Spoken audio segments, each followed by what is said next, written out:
set to run across the entirety of Africa, 9 miles wide and then 4,700 miles long, is one of the greatest collaborative projects in human history.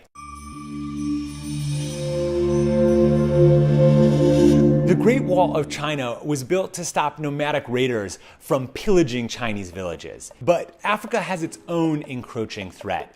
And it's not people, it's the desert itself. And the only way to hold it back is trees. Millions and millions of trees in a line stretching across the entirety of the African continent.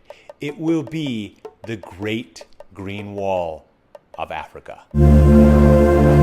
Besides Antarctica, which we don't really think of a desert because it's cold, the Sahara is the largest desert in the world, and it's expanding. The United Nations predicts that as soon as 2025, 2/3 of the farmable arable land in Africa will be overtaken by Saharan sands. This would be a catastrophe for a continent that is already struggling with sustainable farmland and food availability. And it affects countries stretching across the entirety of the African continent. And they depend enormously on their natural resources, on sustainable arable farmland, on fishing stocks. It's not exactly that the Saharan desert is expanding, so much as that the lands that are being used as farmlands are becoming desert. The way they have decided to combat this desertification, they're going to plant and grow an enormous barrier. The landscape itself will vary depending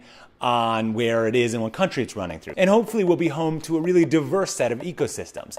So far, it's off to a relatively small start. Only 320 miles have actually been planted. But should it be achieved, should this swath of nature be grown across an entire continent, it would be one of the greatest achievements in human collaboration and ingenuity. It would truly be a monument for the ages. Subscribe here and watch more videos here.